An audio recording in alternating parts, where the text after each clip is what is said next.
Again on the 28th of June 2024, once again, News Tonight at 10 is here to bring you what's making headlines. My name is Patricia Lukoma Mpango, and into the news, the Vice President, Major retired Jessica Alupo, has this morning flagged off a high-powered delegation under the Busoga Development Consortium to China. The delegation is led by the Right Honorable Rebecca Kadaga, the first Deputy Prime Minister, Minister for East African Affairs, and His Royal Highness the Chabazinga of Busoga, William Gabula IV. The team is expected to depart on July 3rd and 6th July for China to establish cooperation between Busoga Consortium for Development, BCD, and Liaoning Province of China. While flagging off the team at her offices in Kampala, Vice President Alupo asked the delegation to use this cooperation to further contribute to the improvement of the national trade volumes to close up the China and Uganda trade deficit gap for a more balanced bilateral trade exchange.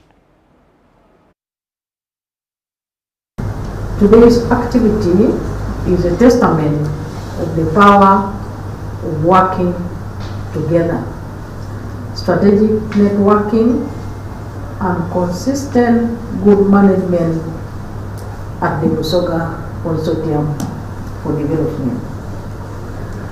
It is also a testament of the NRM government's good working relationship with the global world. I am therefore glad to preside over the flagging off of the Uganda Busoga high-powered delegation to China for the establishment of cooperation with Liaoning Province and maybe any other provinces if the occasion demands.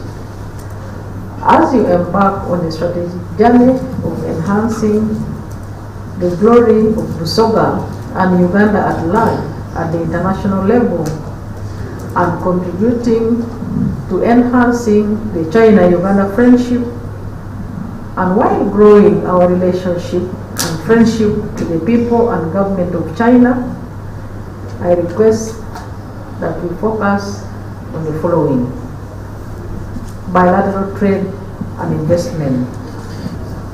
Busoga and Uganda at large must therefore aim at building capacity to offer products to the China-Uganda trade exchange so as to make the cooperation beneficial to all our people. Our people must be continuously guided on the need for maintenance of adequate quantities, standards, quality, and sustainability in production and productivity so as to meet the international market demands.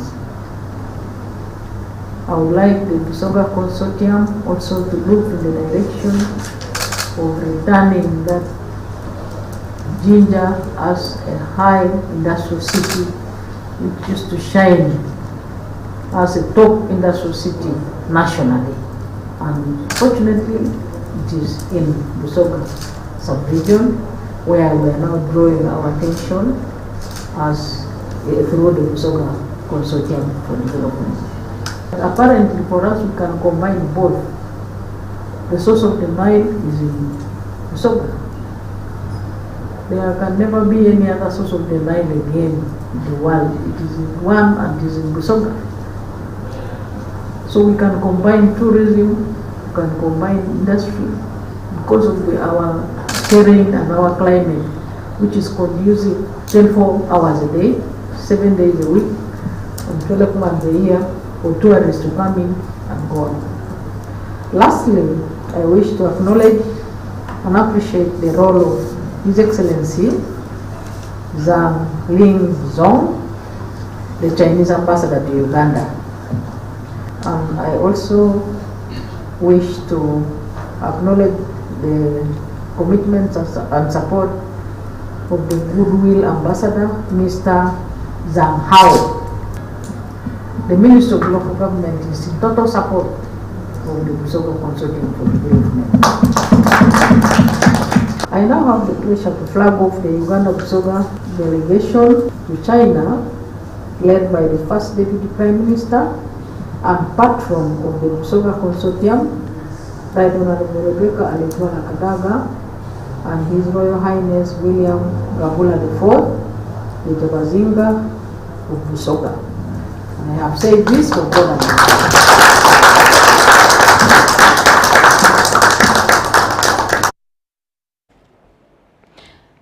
Now, the National Farmers Mobilization Tours by the Prime Minister of Uganda, Right Honorable Nabanja Robina, resumed Friday evening with Lwengo District hosting the activities.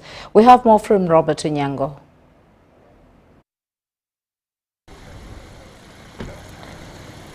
Prime Minister of Uganda, Right Honorable Robina Nabanja, has kicked off the 3 days tour for Greater Masakassa region with a tour in Lwengo District.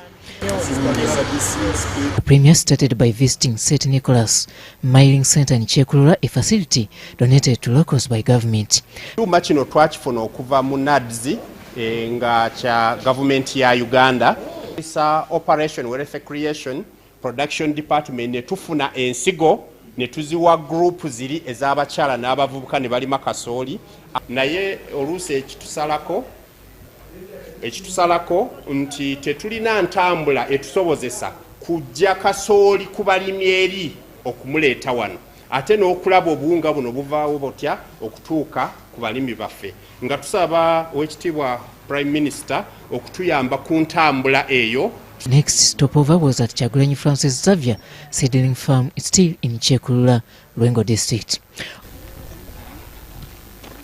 Owned by a one Chagulanyi Francis Xavier, at this farm, Chagulanyi is doing piggery and coffee on 4-acre piece of land. Tewaliyo kirime kirala kyonna mu Uganda wano kireeta ssente nga mmwana. Ensawo evaamu ssente mmeka? Ensawo bw'oba omaze tugibalire ku mitwalo 7. Chagulanyi, who is a retired UPDF officer, doesn't regret dropping a gun for a hoe. Njagala obbasiima olw'okukuuma omutindo n'okuba nga mugezezaako nnyo okukola. Kale singa abantu bonna bakola bwe bati, singa tetukyatawaana, singa abantu buli muntu alina kyakola nga kireeta ssente, singa tetukyatawaana, singa eggwanga likulaakulanye okusinga nga bwe tuli, kuba twagala buli muntu yeeyigire mu kukola. From here, the Premier joined members of the public at Kaboyo Primary School playgrounds for a National Farmers Mobilization Public Baraza for Lwengo District. Right Honorable Robina Nabanja making her way here at Lwengo grounds in Lwengo District, where in company of Ministers Aisha Sekindi, Haruna Cheyune Kasolo and members of Parliament Muyanja Sentai and Dr. Twaha Kagabo, the Premier visited different exhibition stalls. Okuva mu nasale ezi certified mu UCDA ezirina endokwa eziri ku mutindo, era ne tukubiriza n'abalimi okulabirira obulungi ennimiro zaabwe n'emmwanyi ogikuuma ng'eri ku mutindo. Balina ebyuma ebiri ku rex ez'enjawulo abalimi baffe basobola okukozesa. Tubuulire ebbeeyi twabisalidde ddala ebbeeyi, ojja kwesiŋŋaana nga n'akuuma akakozesebwa mu kufuuyira ak'abantu abakuzeekuzeemu nga tebakyasobola kuweeka kajjidde ku mitwalo 80. In her address to Lwengo communities, the Prime Minister reiterated government's call for the members of the general public to join the money economy. President yatuweereza ebirime ebivaamu ssente nnyingi, ebirime nga kasooli, omuceere, ebikajjo, pamba n'ebirala tubyetaaga mu ggwanga, naye bivaamu ssente ntono. Ebyo bifuna ng'omuntu alimidde wanene. Tuli ffenna bifuna nnyo ng'olimidde wanene, naye bw'oba olina yiika 4, yiika 2, yiika 1, ebyo ebirime osobola obutafunamu. Naye ng'ate singa for example olimye vegetables, njagala kwogera nga ku butungulu. kubanga wano muli kupira Masaka ale ne Kinoni town tuli fenna okulunda kufunira ddala. Drive will be on the following day in Chotara and Rakai districts. Robert Nyango, UBC News, Lwengo District. Thank you very much there, Robert Onyango. Now, Ministry of Finance, Planning and Economic Development has highlighted on the controversy surrounding the returned Appropriation Bill 2024.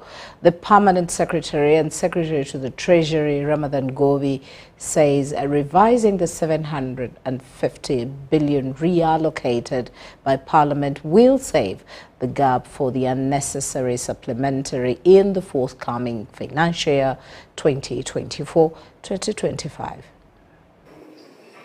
The controversy over who has the final say on the national budget has been explained by the Minister of Finance, Planning and Economic Development. Honorable Kasaija Matia plays a delegated function. Now the President and the Cabinet, they sit and approve a budget and they give it to Honorable Matia to take it to Parliament, present it for appropriation. It is Parliament with the ultimate power to appropriate. The budget for financial year 2024-2025 is still a food for thought after President Yoweri Museveni declined to sign the Appropriation Bill 2024. They are not asking for rubber stamping, that Parliament should rubber stamp. No. It's about concurrence. And I think that's the debate which they will have next week. As explained by the Permanent Secretary and Secretary to the Treasury, Ramadan Gobi, Parliament has to refer back the budget to the Minister of Finance in case of any dissatisfaction relating to the government obligations. In the case of the returned budget, Parliament shifted allocations of funds to the tune of 750 billion, contrary to the priority allocations by government. Gobi says such a scenario, if not well handled, may pave way to unnecessary supplementary budgets and thus justify the President's reasons to decline to sign the supply bill. Beginning next week, government must pay certain obligations, including debt. So if certain money moved, I must now go back to Parliament with a supplementary to ask them to get me money to those areas. Dr. Fred Muhumuza, a senior economist, has a second pair of eyes on the budget dilemma. More so when the President has just said, I have found a lot of connivance that has been happening between Parliament, between officials in the Ministry of Finance, between technical people in Parliament, and we've also seen the police investigation that is going on. So one wonders, could this be the reason? And of course now Parliament is coming back from recess. It is the first time the President returns the appropriation bill for scrutiny, which caught Parliament by storm, as MPs will have to break off from the long recess to reconsider the concerns of the President. Quite often we've also had an experience where Parliament used to go beyond its power and begin to cut resources and allocate them. That's not a power of Parliament. Parliament is guidance and appropriation, not allocation. Allocation is executive. So if Parliament thinks money is too much here, we think it should be there, they should send that signal to the executive. The national budget for financial year 2024-2025 amounts to 72.136 trillion, where a corrigendum was presented in the last hour during the budget process. PSST Ramadan Gobi assures the public that government is fighting abusive additional funding, especially agencies which hide budgets for critical areas, targeting supplementary budgets in the near future. And like I've been telling you again and again, I became now the prefect, the monitor of supplementaries. In my office, I keep them. I arrest. The other year, I had a very huge heap, but I want to tell you, government has responded now. The heap reduced a bit this year of requests for supplementary, because they have realized this fellow who is supposed to approve them is refusing them. Daniel Mugoya, Gloria Gutabinji, UBC News. Now, thank you both. Now, money lenders have been urged to with immediate effect to return national identity cards to the respective owners because it's unlawful for borrowers to hand in an ID or passport as collateral. This was during a media briefing by Minister of Information, Communication Technology and National Guidance, Dr. Chris Baryomunsi at Uganda Media Center in Kampala. While addressing the media, Minister Baryomunsi said it's unlawful for borrowers to hand in national identity cards as security to lend them money. Census was being carried out when the NRM party was registering its members and the other parties, where we would require people to show us their IDs and whether they have national IDs. In many situations, Ugandans were found to have deposited their IDs with the money lenders and the other. That going forward, it is unlawful, it is illegal, it is not acceptable to demand from the borrower his or her ID to use it as a collateral. And should we find anybody now demanding that I hand in my ID, then the law will take its course. The Copyright and Neighboring Rights Act 2006 is set to be amended since principles of the Act were approved by Cabinet. So we approved the principles, and now next the minister will have to come back with the amendments, the proposed amendments in the form of a bill, and we consider them, and then thereafter we authorize him, the musicians, the comedians, the authors, architects, and many people who innovate and come up with their own scientific and artistic works. They would want to benefit from these works. Meanwhile, Minister Baryomunsi clarified on social media claims that cabinet ministers were sanctioned to Chankwanzi for a retreat because of various corruption claims. He also gave a more elaborate scientific view of the president's speech on why Uganda has a population of 45.9 million and why women live longer than men, as per the preliminary findings of the 2024 housing population census. The main reason for convening this retreat is not because of what is happening in the parliament or the debate on corruption. The main objective of this cabinet retreat is basically to discuss, because we are like at the mid-term, mid-term for this Sanja. So basically we are to discuss the performance of government, fertility, giving birth to children. The other one is death, if people die. The third is mobility, if people move in or move out. If they move in, the population increases. If they move out, the population, Uganda is witnessing a demographic transition by having lowered fertility. For instance, if you look at the people who died during COVID, whether here in Uganda or globally, you will find more men or males died of COVID compared to women. Why? Because females have a hormone called estrogen. Now, estrogen has a protective effect on a chemical called interleukin-6. Now, that chemical which is produced in the body is the one which was triggering a process in the body that makes COVID kill you. Now, a hormone called estrogen, which is only in women, inhibits production of that chemical in women. So you'll find more males died of COVID compared to females. Brian Tumwinebyaro, Paul Kawanguzi, UBC News. Now, preliminary results of Population and Housing Census 2024 released on Wednesday showed Uganda's regions with the most growing population.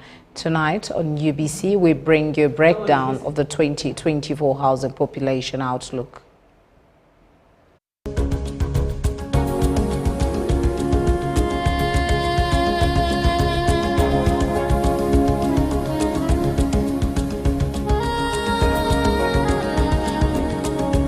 Uganda's population has increased by 11.3 million people, with preliminary results putting it at 45,935,046, an increase by 33%, with an annual growth of 2.9 from 34,634,650 million people at the last count in 2014.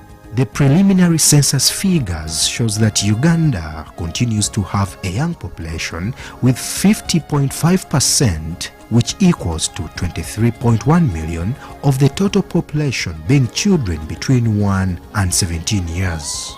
Some districts in northern Uganda, particularly in West Nile, have registered a significant increase in population.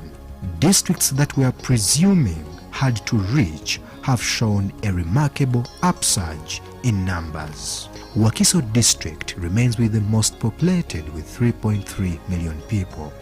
It is followed by Kampala with 1.8 million people, while Yumbe emerges as the third at 972,351. These have taken over districts like Mokono with 932,672 and Kasese with 847,027. Obongi has a significant percentage increment in its population from 43,061 people recorded in 2014 to 143,492 people in 2024, an increase of 100,431. Other hard-to-reach districts that have witnessed a spike in their population include Terego with 22,893, Amudat with 203,412, and Otuke with 163,100. These are predominantly refugee-hosting communities.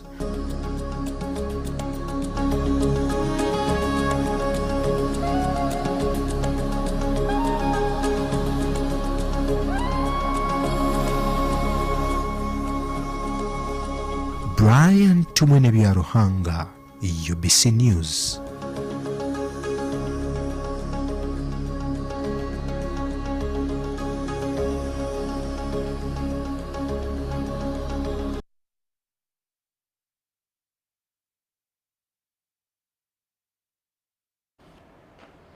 Well, Brian, we thank you for that detailed analysis. Now, Ugandans have been urged to embrace patriotism in order to build a more prosperous and peaceful country. This was communicated by different speakers during the launch of the late Abu Mayanja's biography book. When you talk about Abubakar Kachama Mayanja, those were around in 1950s until 2005 when he breathed his last, one cannot hesitate to talk about his love towards his country. Abubakar Kachama Mayanja, who died on November 4th, 2005 at Mulago Hospital, was one of the 6 founders of Uganda's first political party, the Uganda National Congress, UNC, and fought for Uganda's independence. A lawyer by profession, Abubakar Mayanja was one of the greatest nationalists and Pan-Africanists who advocated for freedom for the entire continent of Africa. It's against this backdrop that Professor Ab Kasozi, together with the late Mayanja's family, decided to profile the late Ab Mayanja. Professor Ab Kasozi, the author of the book, believes that the young generation can benefit a lot from this book, especially when it comes to patriotism and Pan-Africanism. His critique of the 1967 Constitution in the transition is one of the most important documents, historical documents of this country. He wanted the creation of a liberal democratic state. It's the people who govern and who direct how things should go. The book was launched by the former Prime Minister John Patrick Amama Mbabazi, who applauded the late Mayanja's efforts towards fighting for Uganda's independence. As independence loomed on the horizon, Mayanja's focus shifted towards a monument, the role of Abu Mayanja in building Uganda as a nation. His interactions with other political forces in the world, in the UK, in Soviet Union, in China, in Egypt, that I did not even hear from Abu himself that he had visited in this struggle. He also talked about Mayanja as a person who loved his country and committed to seeing that democracy prevails in Africa. With a deep understanding of Uganda's diverse cultural and political landscape, Abu Mayanja worked tirelessly and relentlessly towards the creation of a united nation, advocating for the celebration of our differences as a source of strength. Also present at the launch of the book was the Deputy Katikkiro of Buganda, Twahaka Wase, who lauded the late Mayanja's efforts towards Buganda government. His qualifications, skills and experience to serve the community in the aspects of the Kingdom of Buganda, is serving the community of Uganda at large, and is serving the community of Mozambique. That is Mayanja I've glanced in the book. Others who attended the book launch spoke highly of the late Abu Mayanja. He is survived by so many children, grandchildren, and great-grandchildren. But I've always challenged these children that Mayanja was a nationalist, he was a Muganda. It is very good you are serving in Mengo, but you are missing on the national scene. We want to see you in Parliament. But yes, as young people, we are challenged to do better in Parliament, to do better for our people. Bwe tuba tuteekawo structures eza government zandifaananye zitya na biki bye twetaaga n'abantu bankula ki, naddala Mayanja yali afaayo nnyo ku mateeka. Deborah Namamonde, Mike Bakabulindi, UBC News. The National Vice Chairman of the Patriotic League of Uganda, Nwagira Michael Kaguta, has rallied the youth to be patriotic and love their country as well as embrace the government programs. Nwagira made these remarks at the official launch of the Patriotic League Youth Forum in Kampala. Do something, so we're here giving them confidence that they can do something out of their professionals and even out of their heads. It's a simple thing. You don't need billions of money to start something. So we are here just building capacity and confidence. You have seen people who demonstrate and they demolish buildings, they kill each other because they don't love their country. They don't love one another. That's why I'm saying you have to be patriotic. If you're patriotic, you love your country, you love one another. So basically, I'm basing on that to tell Ugandans that let us be patriotic, let's love our country, let's protect it. Ladies and gentlemen, there is no way you will say you love your country. There is no way you will say you love PLU or you love the NRM government when you don't have discipline. There is no way you're going to say you're patriotic when you are being corrupt at the same time. So tonight we have charged the youth, professional youth, that the only way you're going to contribute, and firstly contribute to this economy or to this country's growth and development, is choosing to be disciplined, choosing to stamp and say no to corruption, and choosing to be patriotic. And patriotism begins with you and me. Kenyan youth should not emulate what the Kenyan youths have done, because I would like to think it comes back to professionalism. Because if they are national matters, they can be handled in a better way. They can be handled in a more professional way than striking, than what the Kenyan youth have done.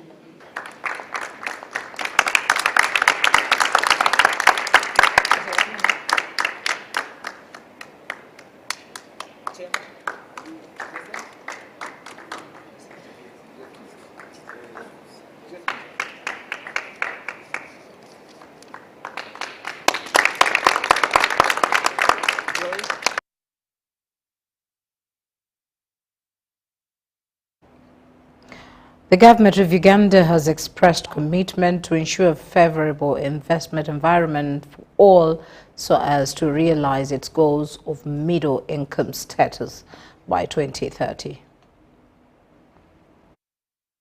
Minister for Defence and Veteran Affairs Jacob Oboth has toured the NEC Watu Automobile Oil and Air Filter Manufacturing Company at Sino Industrial Park, Uganda in Mbale. During the tour, Minister Oboth noted that Uganda is prioritizing the manufacturing industrial sector to accommodate both local and foreign investors. He says this is pursued for middle-income status at least by 2030. Government is committed to make investment environment good for everyone, and all the investors in this country should be able to enjoy the benefits of investing in Uganda. On issues of tax policy interventions, it's a government policy that domestic industries like NEC Watu should be supported. At the same event, leaders of NEC Watu asked government for protection against counterfeit products on the market and also addressed the issues of taxes. The market often values price over quality. Early on, we examined products from various brands, including those claiming to be original guaranteed, and found many to be substandard or counterfeit. NEC Watu plan to establish a comprehensive automotive parts industry chain to support Uganda's future automobile needs. Minister Oboth commended the quality of products manufactured by NEC Watu and pledged government support for the company progress. This is something new. Nobody ever knew that we shall have a filter and air filter, whatever factory in Uganda. So NEC Watu, you are setting the standard, and I believe that government will work with you closely to make sure that the standard for the oil filter is developed. Mbale City Resident Commissioner Sumin Nasike commended investors for employing the local people and assured them of security to drive sustainable achievements. The government is committed and has continuously provided an enabling environment for you, our investors, to thrive. We are going to take care of a few challenges that you have encountered and ensure that you smoothly run as a manufacturing industry here in Uganda. NEC Watu is expected to cater for the ever-increasing national regional demand for oil and air filters.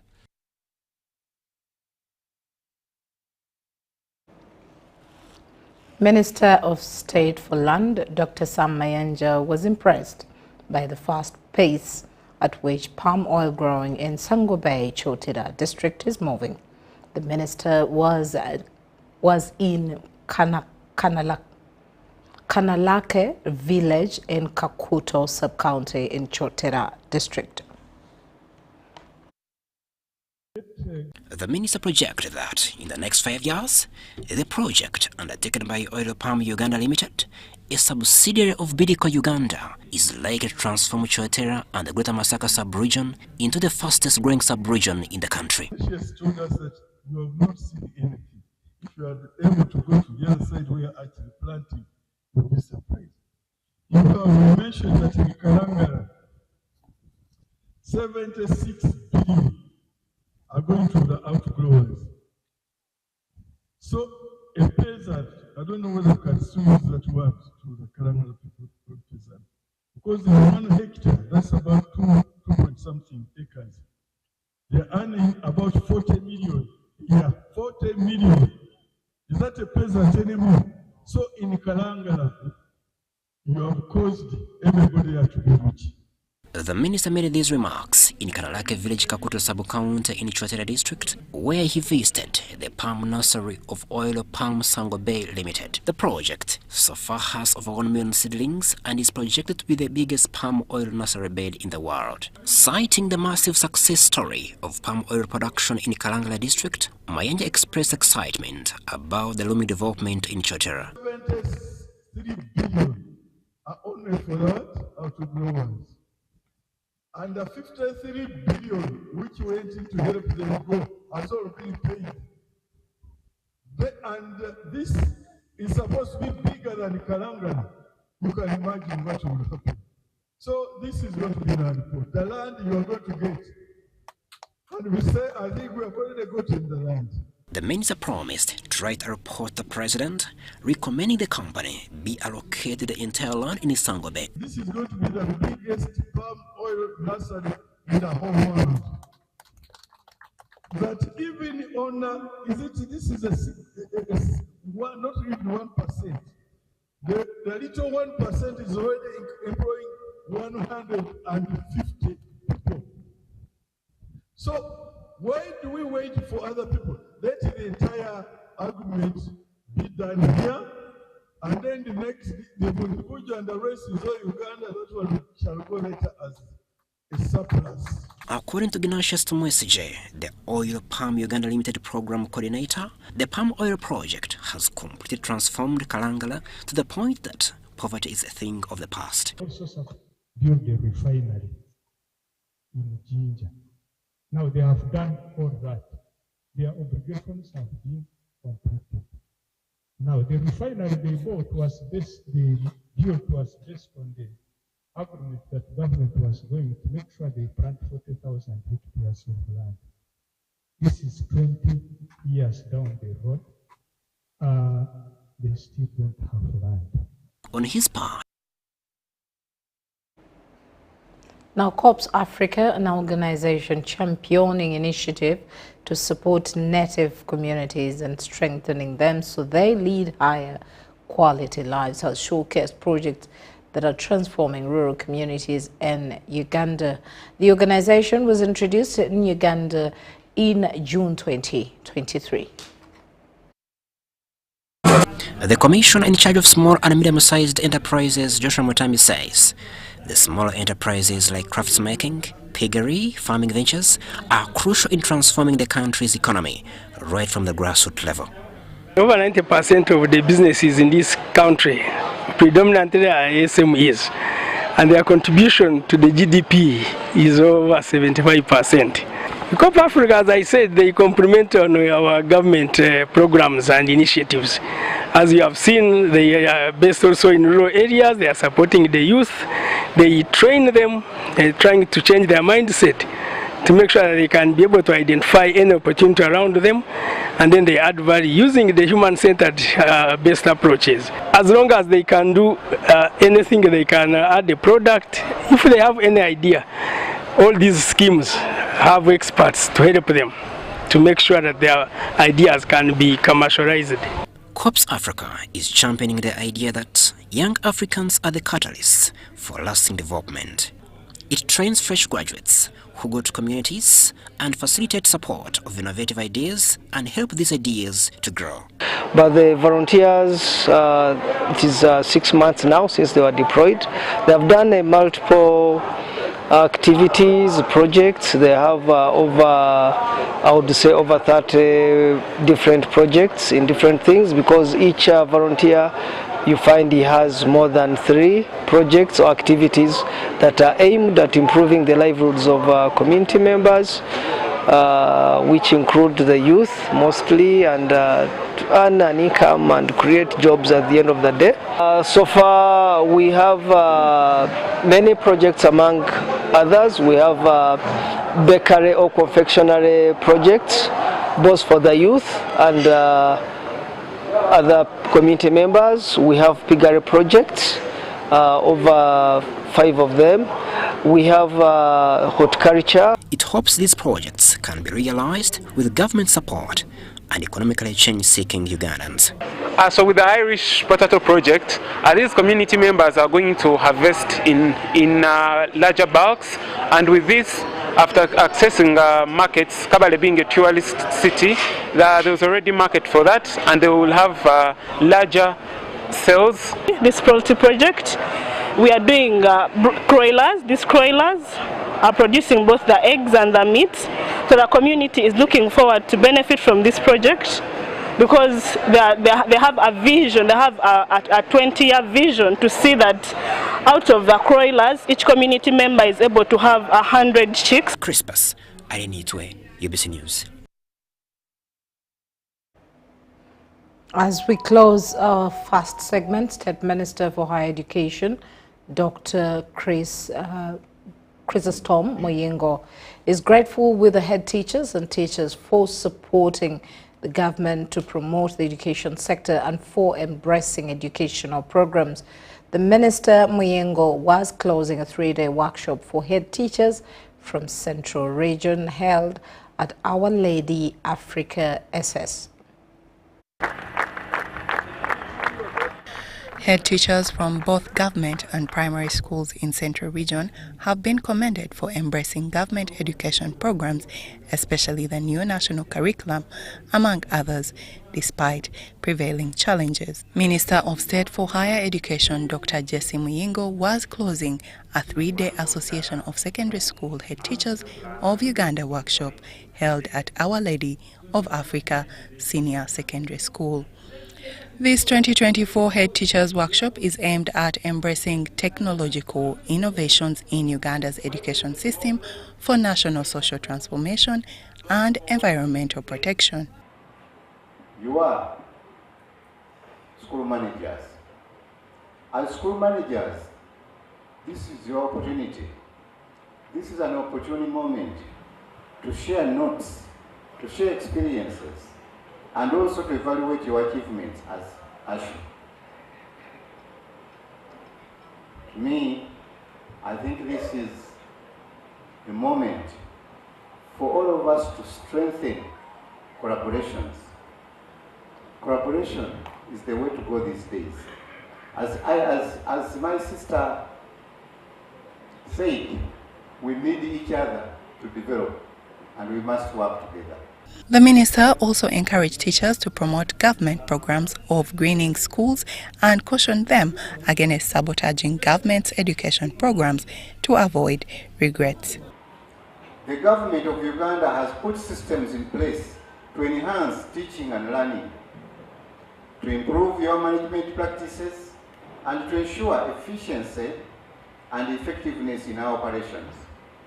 We must leverage technology as a catalyst for improving education delivery. We now live in a digital world where majority of actions are driven by technology. The leader of Chagwe in Buganda Kingdom, Sechibobo Vincent Matovu, and the Mukono District Education Officer, Chikomeko Rashid, urged teachers to implement the resolutions from this year's workshop and continue nurturing the young generation into good and responsible citizens. It is the brain which runs the school. And if you are starting a school, it is the brain which starts the school. Those children who run on the roads and kick people, they passed through our hands. What went wrong? Those guys who are killing our young children and old children and old people, they came through our hands. Well, that takes us for a short break, and we return with our business segment.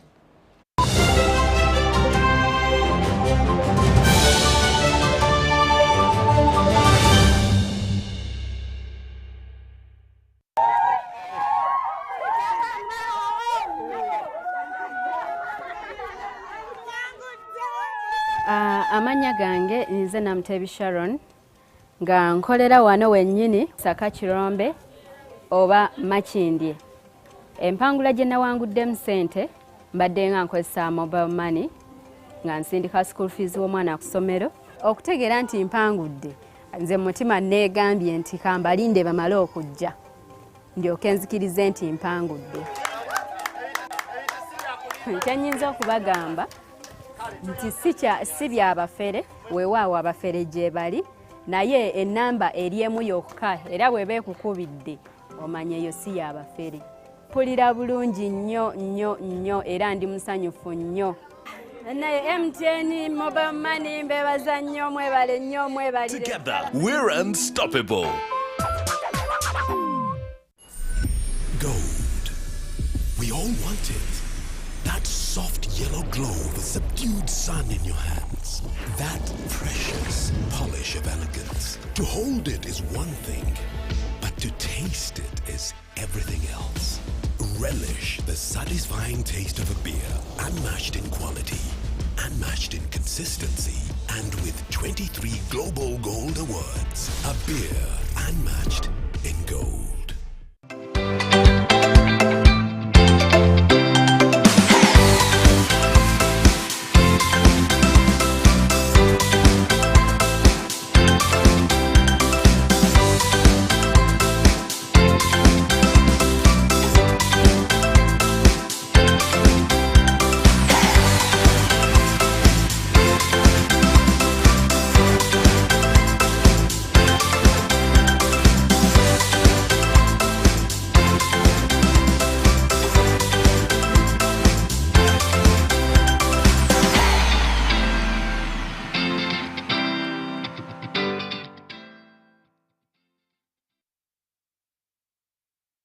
Hi, my name is Rachel Ndubuchiri and I am a Ugandan actress and the winner of the Africa Monologue Challenge 2023. Now, thanks to your immense support, the Africa Monologue Challenge Season 2 is coming to Uganda between July 25th and August 20th. Africa Monologue Challenge is looking for passionate Ugandan storytellers to take part in a Pan-African short film that will showcase Uganda to the rest of the world. To be a part of this, all you have to do is weave a captivating narrative that captures Uganda's cultural heritage while fostering connections between 10 diverse individuals from 10 African countries. This short film will be shared to over 50 film festivals. Now, to find information on the AMC 2024 finalists, visit www.africamonologue.com. Please submit your short script, which should be 10 pages for a short film between 10 to 15 minutes, to africamonologue@gmail.com before 30th June 2024. Now, let's talk about rewards. The selected script will have the writer's full name in the end credits. You will get a chance to collaborate with amazing filmmakers from all over the world. You will get a small token for your creativity, and you remain with full ownership of your script. Let's work together to create a Pan-African film that will echo African stories throughout the world.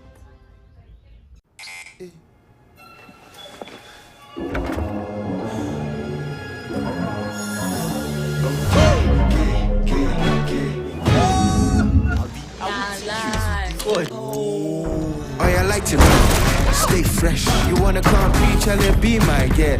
Lighting, lighting. I did make a lighting up.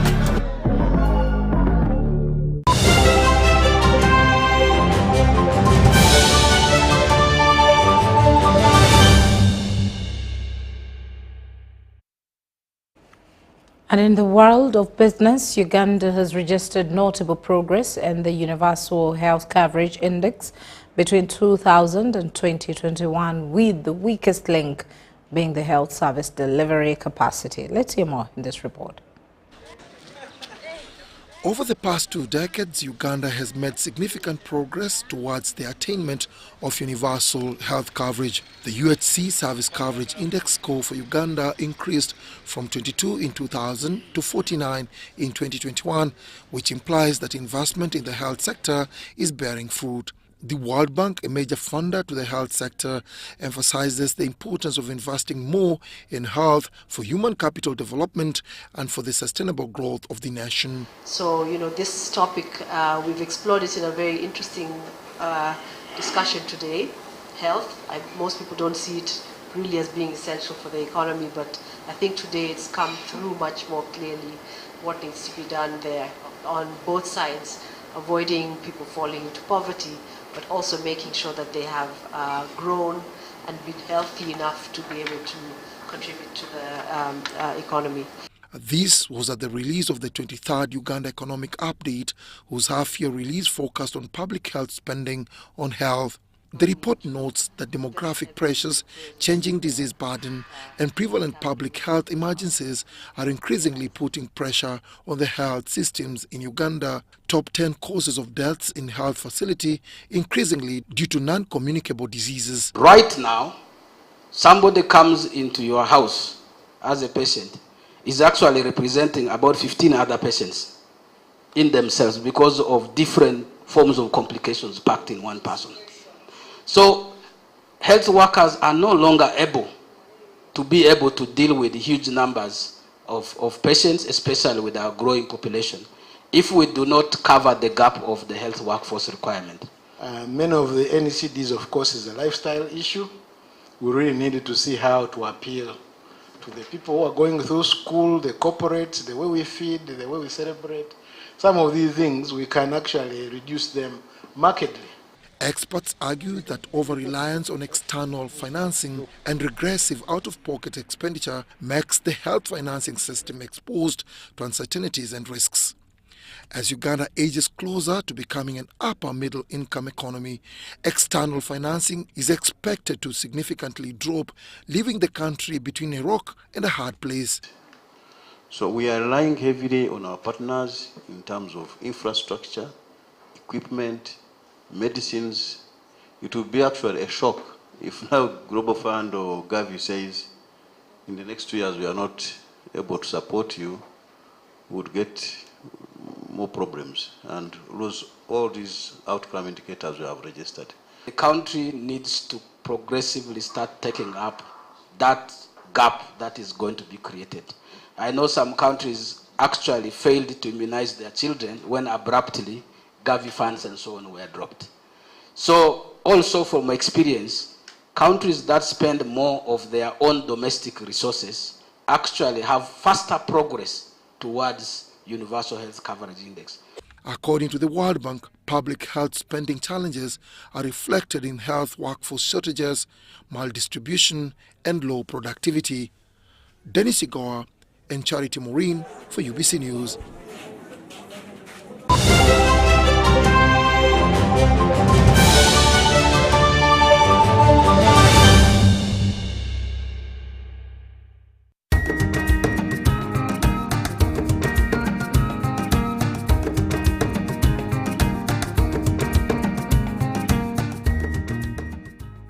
Banyeta ko Muhangi Donata the chairperson wa group.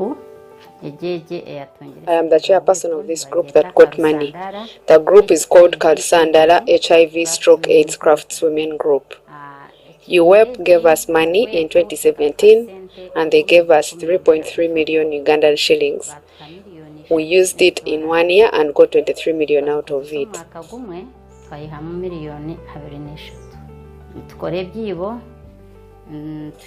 We do baskets and kitchen gardens and we also have a saving group. We thank UWEP because this money helped us as women.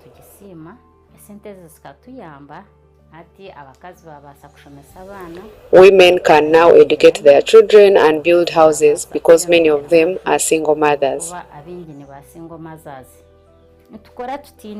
We work without jealousy because we want to leave a legacy that even those who will be around tomorrow will appreciate.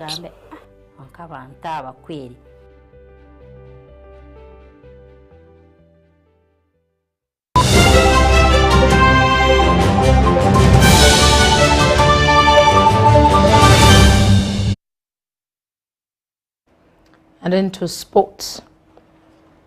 Now, the Commonwealth Games Federation has increased its efforts towards a better society with endeavors targeting the youth. Let's hear more from John Barnes Centum.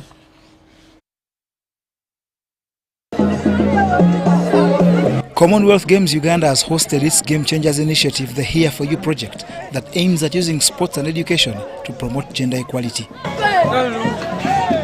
It was run on the theme of the athlete's voice and encouraged girls supporting boys, but importantly, the boys aiding girls to inspire a bright future. And in the initiative, we are looking at addressing issues of gender equality and inclusion, where we encourage the girl child to take part in sport, we encourage the boy child to all take part in sport, and most importantly, we encourage both genders to support one another.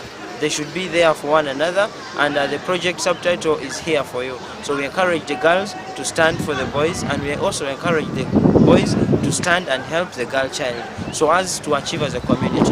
Hosted at Luzira Maximum Prison, it attracted more than 350 participants from Makshon Bay Primary School, Kireka Ame Primary School, and Hill Preparatory Naguru. We are excited about the initiative that the Olympic Committee came up with, that they had to address the issues concerning equality, that a girl child is given a chance to play and the same applies to the boy child, and that children are given skills that they can help one another to improve. The kids engaged in sports like tug of war purposely for decision making, accountability and goal setting, and also partook of dodgeball, popularly known as okwepena. They also engaged in badminton and dance sport, and also participated in sitting volleyball to emphasize inclusivity.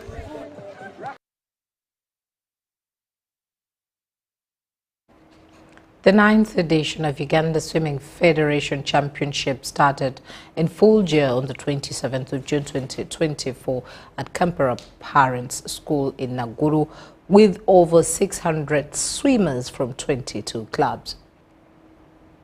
This 600 breaststroke, it is almost 42. The swimmers are competing to get qualification points into regional events in the different heats of backstroke, breaststroke, freestyle and butterfly. The event is the biggest we have in the country, and here in this year what makes it more special is that it comes before the Olympics. Its aim is to qualify athletes for all international events and regional events. Most of the swimmers that are participating in this event, they are fighting hard to qualify for the regional event, which is called Kana Zone 3. That is going to run in Bujumbura come November. It has attracted more than 700 athletes. So we have 48 swimmers entered into this event. That's a huge number. And out of those 48, everyone has made an improvement somewhere, because they're not entered in just one event. They've been entered in multiple events, and they're making improvements in the different events. I'm confident we shall finish among the top 5. I can guarantee that. Several swimmers have so far had impressive performances, with Hineshiko Peterson, who started the year here, and Ian Aziku all setting new national records in their respective age groups. I'm very happy for my performance. I think I trained for it, I did it well, but I don't want it to come in the way of what I'm going to do this evening with the 100 backstroke, and also the events to come in the span of these 3 days. When I'm racing, I just need to focus on racing with myself instead of other people, and just keep in mind that this event is not to see how I place against others, but how I place against myself before. I feel very proud about breaking the record, as it has been set for almost 2 years now, and I feel very accomplished breaking this record. I hope that this record can help me get even further and improve, rather than staying in the same place. Holding another record is something I've always wanted, and I'm glad I can experience that feel now. I'm hoping to qualify for continental games, international games, even what they call them, the East African Games, the Kana, the Fiesa, so many games. The 9th edition of the Uganda Swimming Championships, also known as Nationals, has attracted over 600 swimmers from 22 clubs. The event is expected to climax on 30th of June at Kampala Parents School in Naguru. Grace Joyce Kemigisa, UBC News.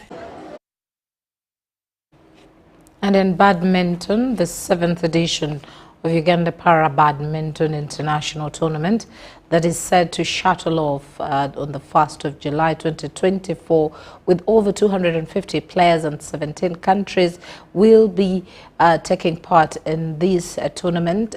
The tournament has received a boost from Kansai Plascon, who have entered a partnership to support the week-long event.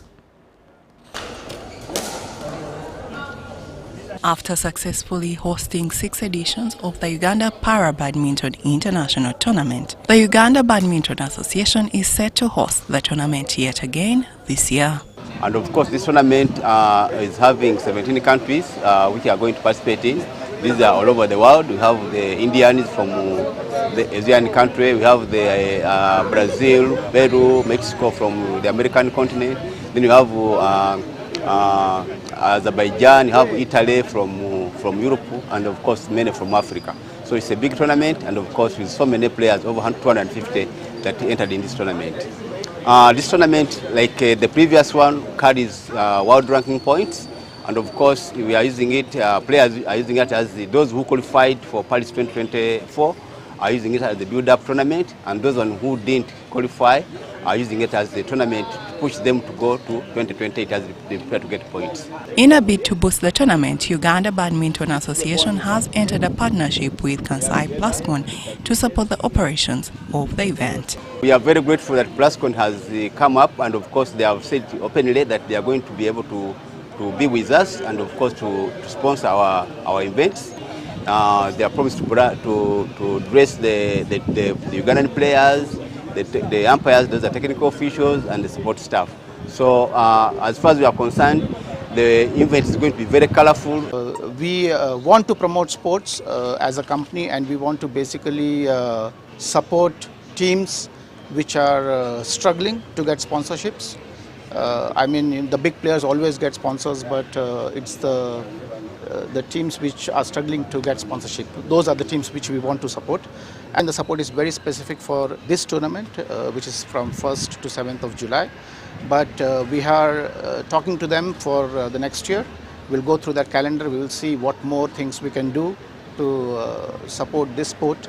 The 7th edition of the Uganda Para Badminton International will shuttle off on 1st of July 2024 and go on till the 7th of July 2024. The event will be played at Lugogo Indoor Stadium. Grace Joyce Kemgisa, UBC News. That's it from us. Thank you so much for being a part of us once again. My name is Patricia Lukoma. Mpango Mugalo Mohammed has been with us right from 8 o'clock. It's a good night from us, from the entire news team.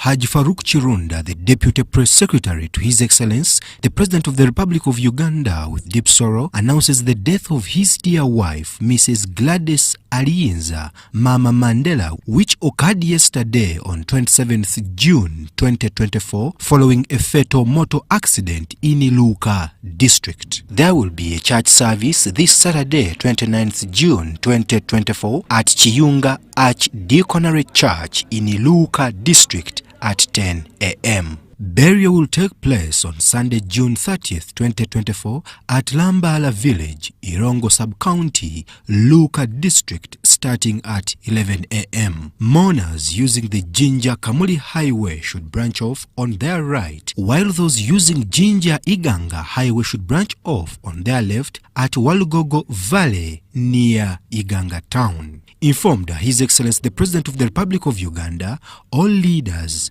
colleagues, relatives, friends, and in-laws. May her soul rest in eternal peace.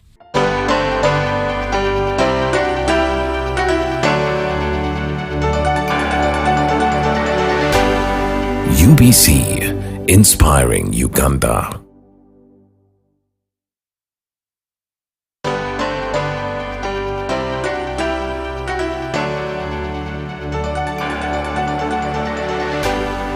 UBC, inspiring Uganda.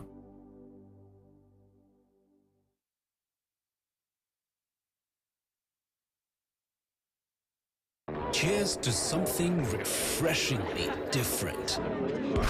Putting the brakes on a fast-paced world. Slowing down. Just enough to stand out. Cheers to the beer that does it differently. Brewed longer for extra refreshment. Refreshing Club. Alcohol is not for sale to persons under 18. Please drink responsibly. Faith, love, miracles! Did you miss the recent Sifan Crusades? Don't worry! Christ for All Nations bring you 7 crusades closer to you! Powerful divine deliverance from bondages, yokes, and curses! Salvation of souls, family restorations, and miraculous healings! Don't miss Kampala Nubaka District, Tororo, Pabo, Kaliro, Masindi, Soroti, and Bidibidi Refugee Camp Crusades from June 24th to July 15th, 2024. Come and receive your miracle!